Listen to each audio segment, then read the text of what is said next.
우리가 그동안 하나님의 나라가 무엇인지, 또 우리가 하나님 나라의 백성으로 우리가 이 땅을 어떻게 살아야 되는지, 여러분과 그동안 하나님 나라에 대한 이론에 대해서 말씀을 나눴습니다. 우리가 1강서부터 우리 16강까지의 내용들을 제가 유튜브 상에 조금 말도 빠르고 또 좀 더 자세한 설명이 없이 짧은 시간 안에 많은 걸 전달하기 때문에 혹시 여러분들이 좀 아쉬운 부분이 있는 분들은 이 책을 한번 참고해 주시면 도움이 되리라 생각합니다.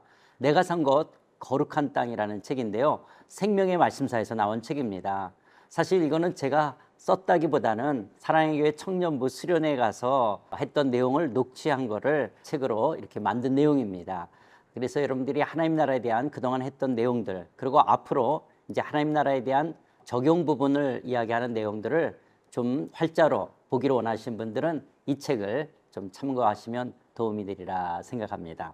혹시 이거 외에도 질문이 있으신 분들 계시다면 제 이메일 어드레스고요, 카톡입니다. 카톡 아이디인데요, 혹시 상담이나 질문을 필요로 하신 분이 있으면 저에게 말씀해 주시면 제가 아는 범위 안에서 여러분들을 섬기기를 원합니다. 여러분, 사실 미디안 광야는 모세의 일터 현장이었죠. 자기 양도 아닌 장인어른 그리고 처남들의 양을 기르던 그런 일터의 현장이었어요. 그런데 이 광야 속에는 넝쿨들이 바람에 이렇게 굴러간다든지 이렇게 마른 번개가 쳐서 불이 붙는 그런 경우가 있죠. 그런데 떨기나무에 불이 붙었는데 계속 소리가 나는 거예요. 계속 붙고 있는 거예요. 그래서 모세가 참 이상하다. 떨기나무에 잎사귀가 별로 없으니까 꺼져야 되는데도 계속 타고 있으니까, 그래서 가서 보니까 거기서 불 속에서 소리가 나서 내가 선 것은 거룩한 땅이니 내 발에서 신을 벗으라는 음성을 듣게 되어지죠. 모세가 서 있는 그 흙이 영토가 거룩한 것이 아니라 하나님의 통치, 하나님의 임재가 임하자 거기를 거룩한 땅이라고 말씀하시고, 마치 그 주인들 앞에서 종들이 신을 벗어야 되는 것처럼 하나님의 앞에서 신을 벗을 것을 말씀하셨던 내용이죠. 그러니까 우리의 일터 현장에도 하나님의 나라, 하나님의 통치, 다스림이 임한다면, 그분의 임재하심이 있다면 내가 선 것이 거룩한 땅입니다. 우리가 그동안 잘못된 성속 이혼론에 의해서 예배당에서 하는 일은 거룩한 일이고 가정이나 일터에서 하는 일은 세속적인 일이라고 우리가 그동안 오해했던 부분이 있죠. 이런 부분들이 이제 하나님 나라의 원리를 통해서 그렇구나, 하나님의 다스림에 순종하면 거룩한 것이고 하나님의 다스림, 통치를 거부하는 것이 세상에 속한, 사단에 속한 세속적인 것이구나 라고 하는 것들을 우리가 그동안 말씀을 나눴댔습니다. 그러니까 여러분, 이런 하나님 나라가 우리의 가정과 일터와 우리의 삶 속에 구체적으로 어떻게 드러나야 될 것인가, 이제 이 하나님 나라의 적용편에 대해서 말씀을 드리려고 그러는데요, 하나님 나라 안에서요, 우리의 신앙은 참 자유입니다. 진리를 알지니 진리가 너희를 자유케 하리라고 말씀하신 것처럼 우리를 구속하고 얽어매는 것이 아니라 우리의 신앙생활이 뭔가 치렁치렁 무겁고 그리고 뭔가 답답한 이런 얽매임이 아닌 그리스도 안에서의 참된 자유가 하나님이 우리에게 주신 우리의 신앙의 기쁨인 줄 믿습니다. 그래서 우리를 누르고 있는 것으로부터의 눌림에서 누림으로 나아가는 것입니다. 그런데 여러분, 오늘 우리는 예수님의 재림을 소망하면서 우리는 미래적 하나님 나라가 반드시 완성될 것이라고 하는 이런 믿음과 소망으로 이 땅을 살아가는 거예요. 이런 이미와 아직, 현재적 하나님 나라 백성으로서 미래적 하나님 나라를 사모하며 살아가는 그리스도인들은 어떻게 살아가야 될 것이냐라는 거예요. already not yet, 이미와 아직 사이에서 그리스도인들은 어떻게 삶을 살아가야 될 것인가, 하나님 나라의 백성으로서의 삶의 원리에 대해서 이제 말씀을 드리려고 합니다. 하나님 나라의 백성으로서 그리스도인들은 어떻게 살아야 되는가, 하나님 나라의 적용평입니다. 우리가 첫 번째로 이 하나님 나라의 적용평으로 여러분과 같이 나누길 원하는 것은 이제 율법으로부터의 자유함입니다. 구약에서의 율법도 있고요, 또 하라 하지 말라는 말씀들이 있잖아요. 또 교회 안에서도 어떤 교회 법이 있고 또 규범도 있고 제도도 있지 않습니까? 때로는 내가 하나님 앞에서 잘 어떤 계명을 지키기도 하고 또 좋은 덕을 세울 수 있는 어떤 것들을 경건을 오래 반복해야 하는, 이러다 보면 나의 의의가 생기기도 하죠. 여러분, 새벽 기도를 잘 하시는 분들, 그건 귀한 건데 내가 새벽 기도를 열심히 한다라고 하는 것이 때로는 의가 될 수도 있어요. 내가 죄를 안 짓고 거룩한 삶을 산다? 아주 귀한 것이죠. 그런데 내가 그렇게 거룩하게 사는 것이 나의 의가 돼서 다른 사람을 판단하고 정죄한다면 또 다른 문제가 되어지는 것들이죠. 오늘 우리가 기독교라고 하는 것은 물론 종교라고 하는 카테고리에 들어가지만 우리는 시퍼렇게 살아계신 하나님을 믿는 우리의 삶이에요. 그런데 자꾸 우리가 기독교, 그러니까 예수님이 문제가 되는 것이 아니라 예수를 믿는 사람들이 모이는 교, 이 교회 공동체 속에서 뭔가 우리의 신앙이 종교화되어지고 뭔가 형식화되어져서 마치 기독교인들은 이래야 되고 또 이래서는 안 되는 것 같고 우리를 형식적으로 제도적으로 묶고 있는 것들이 있다면 이런 종교로부터의 자유함들이 필요로 되어지는 것들이죠. 그러면서 속에서 이 하나님 나라의 윤리는 뭐냐라는 거예요. 이미와 아직 속에서 하나님 나라의 백성들은 이 땅을 어떻게 살아야 되는가, 하나님 나라의 윤리가 무엇인가를 이제 말씀을 나누기를 원합니다. 예를 들어서 여러분, 하나님 나라의 백성 그리스도인들은 술을 마셔도 됩니까? 안 됩니까? 담배는 피워도 됩니까? 안 됩니까? 제사 음식은 먹어도 됩니까? 안 됩니까? 주일날 일도 하고 여행도 가고 친구들도 만나고 이렇게 주일날 일도 하고 여행 가도 됩니까? 안 됩니까? 여러분, 제가 지금 이제 적용편으로 들어가면서 넥타이를 오늘 메고 왔는데요. 목사가 설교할 때 항상 넥타이를 해야 됩니까? 안 해도 됩니까? 또 크리스찬이 UFO나 인간 복제에 관련된 일, 때로는 고리사업체, 술집, 성인물 샵 등 이런 걸 해도 될까요? 안 될까요? 크리스찬들은 이런 직업을 가져도 됩니까? 안 됩니까? 또 어떠한 내용이든 내용에 관계없이 어떤 내용의 오페라나 영화나 드라마, 소설, 전자게임 등을 보고 읽고 해도 될까요? 안 될까요? 기독교인들은, 하나님나라 백성들은 모든 소설, 전자게임 등 이런 것들을 해도 됩니까? 안 됩니까? 또 그리스도인들은 요가를 해도 됩니까? 안 됩니까? 요가를 어느 정도까지? 고스톱을 쳐도 됩니까? 안 됩니까? 화투치기, 포카, 유행가를 불러도 됩니까? 안 됩니까? 춤, 사교 댄스 등을 해도 될까요? 안 될까요? 여러분, 예배 가운데 꼭 드럼, 신디, 기타 등을 꼭 사용해야 되나요? 안 하면 안 되나요? 또 꼭 하면 또 안 되나요? 침례교에는 사도신경의 내용을 믿지만 예배 시간에 사도신경을 고백하지는 않습니다. 그러면 여러분, 장로교나 감리교 이렇게 순복음 다니시는 분들 예배 순서에 꼭 사도신경을 고백해야 됩니까? 아니, 예배에는 반드시 성가대가 있어야 됩니까? 성가대가 없으면 예배가 아닙니까? 교회 제도에 당회, 재직회, 남녀 전도회는 꼭 있어야 될까요? 사랑의 교회 옥하는 목사님 계실 때 사랑의 교회는 재직회가 없죠. 남전도회, 여전도회가 없죠. 노예에 속해 있었기 때문에 교단법에 따라서 그런 것들이 꼭 있어야 되느냐? 없어도 되는가? 예배 드릴 때 반바지 입고 가면 됩니까? 안 됩니까? 소매 없는 옷을 입는다든지 슬리퍼를 찍찍 끌고 예배 가도 될까요? 안 갈까요? 조상 제사를 드리거나 조상에게 제사를 드리나 제사 음식물은 먹어도 될까요? 안 될까요? 절이나 타 종교 사원에 들어가도 될까요? 안 될까요? 기독교인들이? 스님이나 무당, 타 종교인과 친구가 될 수 있을까요? 없을까요? 기독교인이 무당하고 친구를 삼을 수 있을까요? 없을까요? 또 예수 안 믿는 사람과 결혼해도 됩니까? 안 됩니까?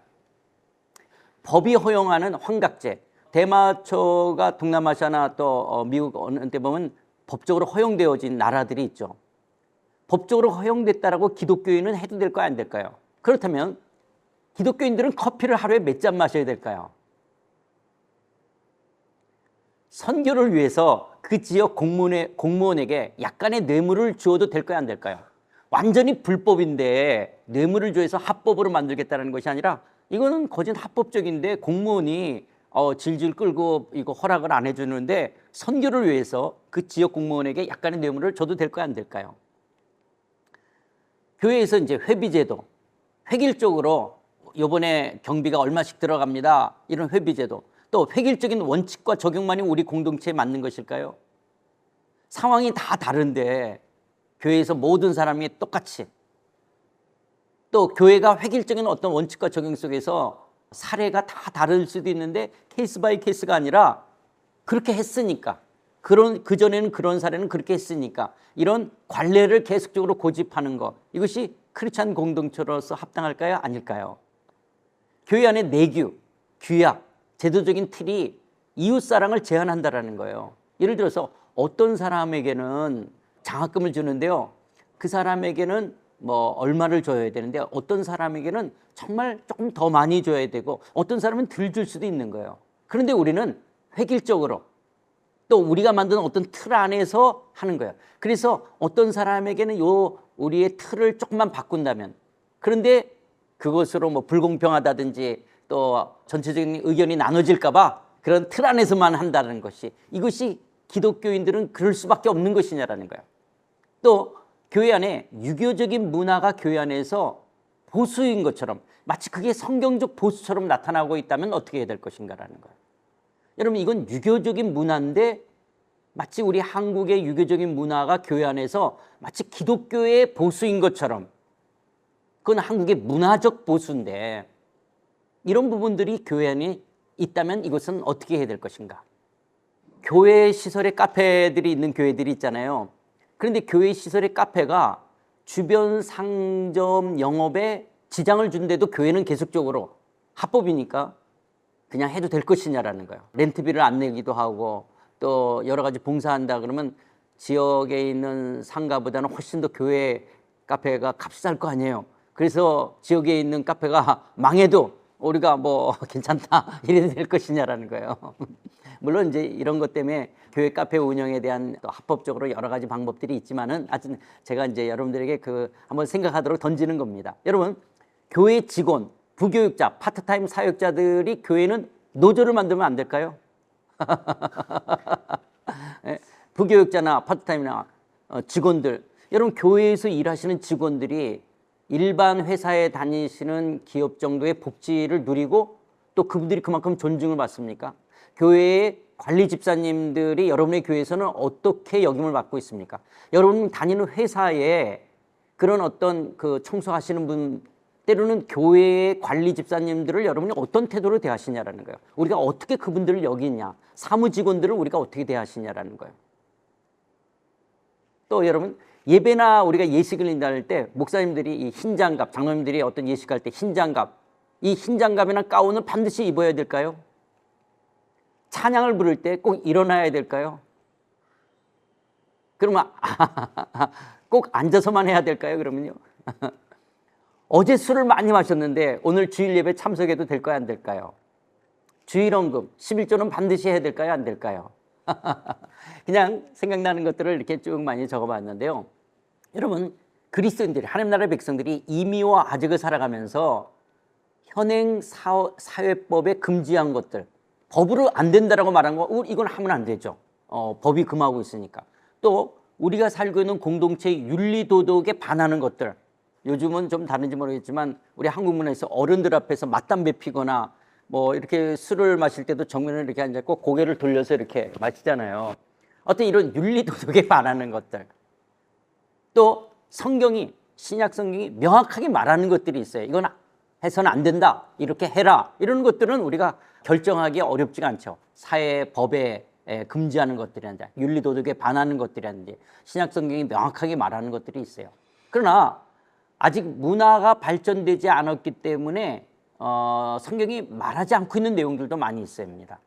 여러분, 사도 바울은 담배 피는 거에 대해서는 이야기 안 했죠? 예, 사도 바울이 성경을 기록할 당시에는 담배라는 게 없었어요.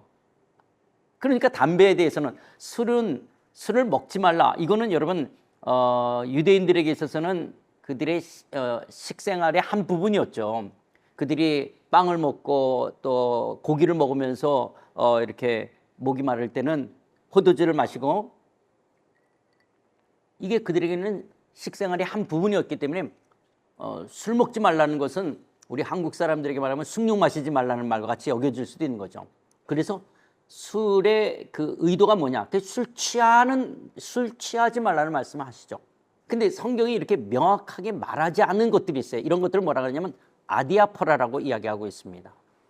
아직 문화가 발전되지 않았기 때문에 성경이 기록될 당시에 그런 문화가 없어서 말하지 못한 거예요. 그래서 여러분 모세의 율법을 줄 당시의 문화들이 있다가 이제 BC 70년 정도 됐을 때는 이 헬라 문화와 더불어서 굉장히 문명과 문화가 발전되어졌어요. 그러니까 율법이 담지 못했던 것들을 유대인들이 어떻게 해야 될지 이런 것들을 이야기해야 되기 때문에 그 율법을 좀 더 구체화한 장로들의 유전을 만들게 되죠. 장로들의 구전을 만들게 되어지고요. 또 그래서 만드는 게 이제 탈무드 같은 것들이 나와서 이제 구체적으로 유대인들은 어떻게 해야 되는지, 어떻게 해서는 안 되는 거지, 뭐가 지혜로운 것인지, 뭐가 지혜롭지 않은 것인지 더 말이 많아지게 되어진 것들이죠. 예수님이나 사도 바울 때도 이제 문명이 더 발전됐으니까 사도 바울 때 그리스도인들은 어떻게 살아야 될지를 이야기하지만 어떤 부분은 몰랐기 때문에 이야기하지 않는 부분이 있다라고 하는 거예요. 그렇다면 지금 2026년을 살아가는 오늘 그리스도인들은 어떻게 해야 될 것이냐라고 하는 거예요. 그런 가운데 속에서 성경이 명확하게 규정하지 않은 것들, 선도 아니고 악도 아닌 것들, 명령받지도 않고 금지되지도 않은 것들을 어떻게 해야 될까? 이런 걸 아디아포라라고 그러는데 이런 것들을 어떻게 해야 될 것이냐라고 하는 거예요. 그러면 속에서 이미와 아직을 살아가는 그리스도인들이 뭔가 선택하고 결정해야 되고 행동할 때 어떻게 우리는 어떤 원리를 따라서 기독교인들은 행동을 해야 될 것이냐라고 하는 부분이죠. 이러면 속에서 하나님 나라의 윤리는 무엇이냐? 그 윤리를 결정하는 원리는 무엇이냐라고 하는 거예요. 먼저 우리가 율법에 대해서 좀 이야기한다면요. 이스라엘 백성들은 430년 동안 애굽에서 노예 생활을 하게 되어집니다. 그러다가 이제 모세와 더불어 출애굽하면서 마침내 하나님의 산, 신의 산에 도착하죠. 여기서 11개월을 머물면서 하나님과 언약을 맺으며 하나님의 율례와 법도, 곧 모세의 율법을 받게 되어집니다. 이 모세의 율법은요, 출애굽기 19장에서부터 민수기 10장까지 총 613개 정도의 율법입니다. 출애굽기 19장에서부터 민수기 10장까지 나오는 613개 율법이 있는데요. 613개 중에서 하라는 긍정적인 계명이 248개, 하지 말라는 부정적인 계명이 365개가 있습니다. 이 율법의 내용들은 율법에는 하나님께 드리는 제사를 어떻게 제사를 드리는 것, 절기제도는 뭔지, 제물은 어떻게 되는지, 레위인과 제사장의 역할과 업무는 뭔지, 나스리는 어떻게 돼야 되는지, 성전 물품에 대해서 십계명에 대해서 부정한 음식, 질병, 11조, 우상, 외모, 성적 문란, 토지법, 희년, 종, 노예제도, 인권, 소송, 재판, 순결, 결혼, 이혼, 동성애, 가난한 자들의 품삯, 담보 규정, 나그네, 고아, 과부 같은 약자들을 보호하는 규정들, 이러한 내용들을 담고 있는 게 이 613개의 율법의 내용들입니다. 이런 율법의 구성을 이 토마스 아퀴나스가 이걸 구분하는데요. 여러분, 법에는 법의 정신이 있어요. 율법도 율법의 정신이 있는 거죠. 그 정신에 따라서 구체적인 민법, 형법, 상법이 만들어지죠. 여러분, 우리 한국의 헌법의 정신이 뭐냐? 한국의 헌법의 정신은 홍익인간의 이념을 실현하는 거죠. 홍익인간의 이념을 실현하기 위해서 구체적으로 이제 민법, 형법, 상법, 사회법이라는 걸 만들게 되는데, 율법에는 거기에 이제 의식법이 들어가서 하나님 앞에서 하나님의 백성으로서의 절기를 어떻게 지켜야 되는지, 제사를 어떻게 드려야 되는지, 또 제도를 어떻게 만들어 가야 되는지, 또 하나 율법에는 도덕법으로서 이런 십계명들이 들어가 있는 것이죠. 이렇게 토마스 아퀴나스가 율법을 이렇게 네 가지로 분류하게 되어지는데요. 여러분, 이런 구약에는 왜 율법이 있어야 되냐? 왜 시내산에 도착하자 하나님께서는 모세에게 이런 율법을 주셨냐라는 거예요. 그거는요, 조금 전에 말씀드렸처럼 이스라엘 사람들이 애굽에서 노예 생활, 종 생활을 몇 년 동안 했어요? 430년 동안 했어요. 그러니까 이스라엘 사람들은 피만 유대인의 피가 흐르지 완전히 애굽 사람이었던 거예요. 여러분, 우리 한국이 일본에 36년 식민지 살잖아요. 식민지 생활을 했던 것이 36년인데요. 지금 2026년을 살아가는 지금도 아직도 한국에 일본의 그런 문화적인 잔재가 있어요. 제가 어릴 때보다는 덜하지만요, 제가 어릴 때 보면 옆집에서 떡이나 아니면 어떤 먹을 거 있으면 이렇게 같이 나눠 먹었댔어요. 요즘에는 뭐 그런 것들이 점점 없어지죠. 또 아파트 문화로 이렇게 단절되고 문만 열고 들어가고 나니까 없었지만 옛날에는 좀 그랬었거든요. 그러면 옆집에서 그렇게 먹을 것을 나눠주면 고맙다라는 마음으로 우리 어머님도 뭔가를 그 접시에 담아서 돌려줬댔어요. 빈 접시를 돌려주지 않고요. 그게 오카에시 문화인데요. 이게 일본 문화입니다. 제가 일본에서 선교사 생활을 하면서 어려웠던 것 중에 하나가 뭐냐면 선물을 받는 거예요. 선물을 받으면은 그 선물이 뇌물이 아닌 이상 그 선물의 값의 한 3분의 1 정도를 되돌려 주는 거예요. 그게 예의입니다. 그게 오카에시 문화인 거예요. 혹시 여러분 일본 사람들이 어떤 여행을 갔다 오거나 아니면 한 우리나라 돈으로 한 1,000원, 2,000원짜리 선물 주죠. 오미야게라. 이 오미야게를 왜 이렇게 싼 거를 주냐면 이거는 오카에시 안 해도 돼. 이건 내 마음이야. 내가 어디 여행 갔더니 이런 것에 있어서 너 생각나서 주려고 한 거야. 그래서 이렇게 1,000원짜리, 2,000원짜리 싼 걸 주는 것은 그건 오카에시 안 해도 된다는 거예요. 그러나 여러분 단위가 높아지기 시작하잖아요. 그러면 거기에 3분의 1 정도로 다시 되돌려줘야 되는 게 일본 문화예요. 그래서 때로는 여러분 일본에서 선물 받는 것 자체가 때로는 부담스러울 때가 있어요. 이게 어느 정도를 다시 되돌려줘야 되는 거예요. 근데 한국에 그런 문화가 있었던 것들이죠. 이게 사실 일본 문화였고요. 건설업장에서 쓰는 말 중에 일본 말이 얼마나 많이 들어가 있는지 몰라요. 또 우리가 닭도리탕이라는 말도 요즘은 잘 안 쓰지만 옛날에 많이 썼거든요. 닭이 돌이에요, 독. 그러니까 닭도리탕, 그럼 닭닭탕이에요. 모찌떡, 모찌가 떡이에요. 모찌떡. 이게 다 일본 문화적인 것들이 36년 식민지 생활했는데도 오랜 기간 동안에 한국 문화 속에 들어와 있다면 지금 이스라엘 사람들은 430년 동안 애굽에서 살았거든요. 그러니까 이 사람들은 피만 유대인이지 완전히 애굽 사람이에요. 그런데 하나님께서는 이스라엘 백성을 출애굽시키면서 너희들은 애굽 사람이 아니라 유대인이에요. 하나님 나라의 백성이에요. 하나님 나라의 백성이기 때문에 하나님 나라의 백성답게 살아가야 돼요. 그래서 니네들은 유대인이 아니야. 율법대로 살아야 된다. 왜 율법을 주시냐? 탈애굽화시키는 거예요. 만약에 율법대로 살지 않으면 누구처럼 행동하게 되냐? 유대인들처럼 애굽인처럼 행동하기 때문에 그렇습니다. 너희들은 애굽인이 아니기 때문에 그렇게 행동하거나 그렇게 결정하면 안 되는 거예요. 너희들은 하나님 나라의 백성이기 때문에. 그래서 율법을 왜 주셨냐? 너희들은 하나님 나라의 백성이라고 하는 탈애굽화시키기 위한 것이었습니다. 여러분 이스라엘 백성들이 광야에서 이제 모세가 시내산에 올라가서 내려오지 않게 되어지자 여러분 모세가 없게 지도자를 없어지니까 그들이 하나님을 형상화시키잖아요. 뭘로 만듭니까? 금 송아지로 만드는 거예요. 왜 송아지를 만드냐? 애굽에서는 가축들을 신으로 표현되어졌댔어요. 그러니까 그들이 430년을 애굽에서 살았기 때문에 그들의 모든 생각과 결정과 이렇게 행동들은 애굽 사람처럼 행동하게끔 되어지는 것이죠. 근데 너희들은 애굽 사람이 아니야. 너희들은 하나님 나라 백성이야. 그러니까 율법대로 살아야 되는 거야. 율법대로 하지 않으면 애굽 사람처럼 하는 거예요. 자, 이제 가나안 땅에 들어갔어요. 가나안 땅에 종교와 문화와 동화되고 혼합되어져 섞여 살아면 안 되는 거예요.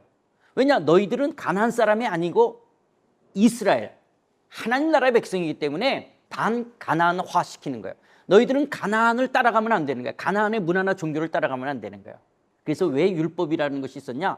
이스라엘 백성이라는 정체성을 갖게 하기 위한 거예요. 그래서 율법은 탈애굽화 시키고 반 가나안화 시켜 율법대로 살아야지만이 하나님 나라의 백성, 유대인으로서의 이스라엘의 정체성을 갖게끔 하기 위한 것이었습니다. 이런 율법을 주신 것은요, 이스라엘 백성들을 부자연스럽고 얽어매이고 올무처럼 구속하기 위한 것이 아니었습니다. 여러분 우리는 율법 그러면 하라 하지 말라 그러는 것이 뭔지 우리를 부자연스럽게 얽어매이는 것 같고 올무처럼 우리를 구속하는 것처럼 느껴지잖아요. 율법은 그런 것이 아니었습니다. 도리어 하나님이 없는 세상의 힘의 문화, 그런 거짓된 우상, 이 거짓된 종교들로부터 벗어나 하나님 나라의 백성으로서의 참된 자유함을 누리기 위해서 하나님은 율법을 주시는 거예요. 그 율법이 우리를 자유케 하는 것이지 율법이 우리를 구속하고 그리고 우리를 얽어매이는 부자연스럽게 만들기 위한 것들이 아니라고 하는 것들입니다. 도리어 이런 세상의 힘의 문화로부터 거짓된 종교로부터 우리를 자유롭게 하기 위해서 하나님이 주신 것이 율법이라고 하는 것들입니다. 그래서 하나님께서는 하나님의 사랑과 공의가 담겨진 율법을 통해서 이스라엘 백성들을 다스리며 하나님 나라의 백성답게 또 이스라엘 가운데 질서가 유지되기를 원하셨던 것입니다. 그래서 이스라엘 사람들이 이 율법을 잘 지키는 것을 통해서 열방이 하나님을 알게 되는 거예요. 야, 저들은 눈에 보이는 왕이 없는데도 어떻게 저렇게 질서 있는 성숙한 민족이 되지? 어떻게 저렇게 이상적인 국가가 되어지지? 아, 눈에 보이지 않는 하나님, 하나님이 저들의 진정한 왕이래, 하나님만이 참된 신이신가 봐. 이렇게 이스라엘이 열방의 제사장나라가 되기를 원하는 거예요. 이스라엘 민족을 보는 것을 통해서, 그렇게 율법을 지키는 것을 통해서 이런 이상적인 국가가 될 수 있는 것을 통해 이방인들도 하나님을 알 수 있는 이런 제사장나라가 되기를 원하셨던 것들입니다. 그런데 이 율법은 이스라엘 백성이 하나님 나라의 백성으로 어떻게 살아가야 될지를 보여줬던 장차 임할 그런 하나님 나라의 모형, 그림자였어요. 그런데 예수님께서 이 땅에 오셔서 이 율법이 요구하는 것을 다 성취하셨습니다. 율법으로부터 우리를 속량하셨어요. 그렇기 때문에 그리스도인들은 구약의 모세의 율법에 우리는 문자적으로 율법의 항목에 얽매여 사는 자들이 아니죠. 도리어 그리스도인들은 율법이라고 하는 항목에 이제 매여 사는 것이 아니라 이제는 예수 그리스도 안에서 하나님 나라의 백성으로서 율법을 뛰어넘어 하나님 나라의 윤리를 따라 살아가야 되는 것이죠. 하나님 나라의 백성은 어떻게 살아야 되는지. 그래서 여러분, 히브리서 8장 5절에서도 그들이 섬기는 것은 하늘에 있는 것의 모형과 그림자였다. 율법은 장차 올 좋은 일의 그림자일 뿐이다. 참 형상이 아니므로 해마다 늘 드리는 같은 제사로는 나오는 자들을 언제나 온전할 수 없게 한다. 또 골로새 2장 16, 17절에서도 그러므로 먹고 마시는 것과 절기나 초하루나 안식일을 이유로 누군지 너희를 비판하지 못하게 하라. 이것들은 장래일의 그림자이나 몸은 그리스도의 것이니라. 이 율법은 하나님 나라를 설명하는 하나의 모형이요 그림자였습니다. 그렇다면 하나님 나라의 백성들은 이제 어떻게 살아야 될 것이냐라는 거예요. 율법은 율법의 행위로는 그 앞에 의롭다 하심을 얻을 육체가 없어요. 율법은 죄를 깨닫게 하는 거예요. 그런데 이제는 율법 외에 하나님의 또 다른 한 의가 나타났어요. 구약성경 율법과 선지자들에게 증거를 받은 하나님의 한 의, 그것이 누구예요? 예수 그리스도를 이 땅에 보내주신 것이잖아요. 그래서 그 예수님께서는 우리를 위하여 저주를 받은 바 되사 율법의 저주에서 우리를 속량한 거예요. 우리를 예수님의 핏값을 지불하고 우리를 율법의 저주로부터 우리를 사서 자유케 하신 것입니다. 그러니까 그리스도인들은 율법에 매이는 자들이 아니죠. 율법이 하라 하지 말라는 거에 매이는 것이 아니라 이제는 우리는 하나님 나라의 율법을, 하나님 나라의 윤리를 우리가 찾아가야 되는 것이죠. 그 율법에서 말하고 있는 그 정신이 무엇인지, 그래서 우리가 하나님 나라의 백성으로서 어떻게 그리스도인의 윤리를 세워가야 될지를 우리가 배워가야 되는 것이죠. 여러분, 예레미야 31장 31절에서도 이제 이스라엘 백성들이 그렇게 율법을 지키며 살아가야 되는데 그들이 율법대로 살지를 않게 되어지자 예레미야 선지자를 통해서 하나님 말씀하신 게 뭐냐? 내가 이스라엘 집과 유다 집에 새 언약을 맺겠다라고 말씀하신 거예요. 모세와 맺었던 언약이 아닌, 그러니까 애굽 땅에서 그들의 조상들의 손을 잡고 애굽 땅에서 인도에 내던 날에 맺었던 것과 같이 아니할 것은, 그러니까 모세의 율법이 아닌 새 언약을 맺겠다는 거예요. 왜 그러냐? 내가 그들의 남편, 로드, 주가 되었어도 그들이 모세의 율법의 언약을 깨트렸다라고 하는 거예요.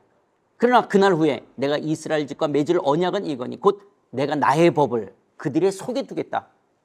그들의 마음에 기록하겠다. 모세의 율법은 돌판에다 기록했다면 이제 새 언약은 하나님의 그 법을 우리들의 마음에, 그들의 속에, 마음에 기록하여 나는 그들이 하나님 되고 그들은 내 백성이 되게 하겠다라고 말씀하시는 거예요. 그러니까 하나님 나라의 백성은 새 언약 아래에 있는 자들이죠. 새 언약 아래에 있는 하나님 나라의 백성들은 돌판에 새겨진 법이 아니라 우리 마음에 새겨진 법, 그 마음에 새겨진 법을요, 에스겔 선지자를 통해서는 또 뭐라고 하냐? 새 영을 너희 속에 두고 새 마음을 너에게 주되 너희 육신에서 굳은 마음을 제거하고 부드러운 마음을 줄 것이며 또 내 신을 너희 속에 두어 너희로 내 율례를 행하게 하리니 너희가 내 규례를 지켜 행할지라. 그러니까 이제는 우리 마음판에 새겨진 법을, 새 언약은 누가 이루었냐? 성령이, 하나님의 신, 성령이 율례와 법도를 지켜 행하도록 우리 가운데 도우시겠다라고 하는 것이죠. 그렇게 해서 너희들이 내 백성이 되고 나는 너희 하나님이 되겠다고 말씀하시는 거예요. 그러니까 여러분, 모세의 율법은 돌판에 새긴 것을 내 의지로 지켜가야 된다면 새 언약은 우리 마음판에 새겨진 법을 성령이 지켜가도록 도우신다라고 말씀하고 계시는 거예요. 그래서 사도 바울은 로마서 8장에서도 이렇게 말씀합니다. 율법이 육신으로 말미암아 연약하여 할 수 없는 그것을 하나님은 아시나니 곧 죄로 말미암아 자기 아들을 죄 있는 육신의 모양으로 보내어 육신의 죄를 정하사 육신을 따르지 않고 그 영을 따라 행하는 우리에게 율법의 요구가 이루어지게 하려 하심이니라. 그러니까 여러분, 우리는 성령을 따라 생활하면 율법이 원하는 것을 이룰 수 있다라고 하는 거예요. 그 율법이 원하는 것이 뭐냐라는 거예요. 그것을 이룰 수 있다라고 하는 것들이거든요. 이 말을 여러분 좀 쉽게 이야기한다면요, 어느 나라에 왕이 있었어요. 임금, 왕, 대통령이 있다라고 합시다. 그 나라의 백성들이 선진국가 국민으로서 좀 성숙하게 살기를 원했어요. 그래서 교통법에 입각해가지고요, 좀 이 길에서는 80km 이상을 달린다든지, 추월하면 위험하고 교통사고 나니까 여기서는 법으로 금했어요. 여기는 추월 금지구역, 여기는 80km 이상 달리면 안 돼. 그래서 경찰이 교통법에 입각해서 법을 지키고 있었어요. 그런데 경찰이 없으면요, 여기서 막 100km도 달리고 추월도 하고 그러는 거예요. 왕이 보니까 이래가지고 선진국가 백성이라고 말할 수가 없는 것 같아요. 그래서 법을 없애버렸어요. 법이 없으면 누구도 없어져야 돼요. 경찰도 단속할 수가 없죠. 왜냐하면 법이 없어졌으니까. 그런데 하나 달라진 것이 있어요. 운전자 안에 성령이 들어오셨어요. 성령이 들어오면 그냥 어떤 마음이 드냐, 운전자가 여기서는 그냥 70km로 가고 싶어. 여기서는 그냥 60km, 70km로 가고 싶고, 여기서는 추월 안 하고 싶어. 자, 그렇다면 법이 없어도 되는 거예요. 왜냐, 운전자 안에 성령이 들어오면 운전자가 여기서는 80km를 넘기고 싶지가 않고 추월 안 하고 싶으면 그럼 법이 없어도 되는 거예요. 이런 것처럼 구약에는 율법을 내 의지로 지켜서 하나님의 백성이라는 정체성을 드러내야 된다면, 이제 예수님 안에서 율법으로부터 우리를 성량하시고 우리는 우리 안에 성령을 보내셔서 내 마음에 새겨진 법을 성령이 그 율법이 요구하는 것을 이루어지도록 하겠다. 이것이 하나님 나라의 백성된 오늘 그리스도인들의 삶이에요. 그래서 그리스도인들은 이미와 아직 속에 내 마음에 새겨진 법, 율법의 정신, 그것에 따라 성령 안에서 그것을 판단하고 결정해서 성숙한 하나님 나라의 백성으로 살아가는 것이 하나님 나라의 윤리입니다. 자, 그렇다면 구체적으로 우리는 어떻게 살아가야 될지 다음 시간에 말씀을 더 드리도록 하겠습니다. 감사합니다.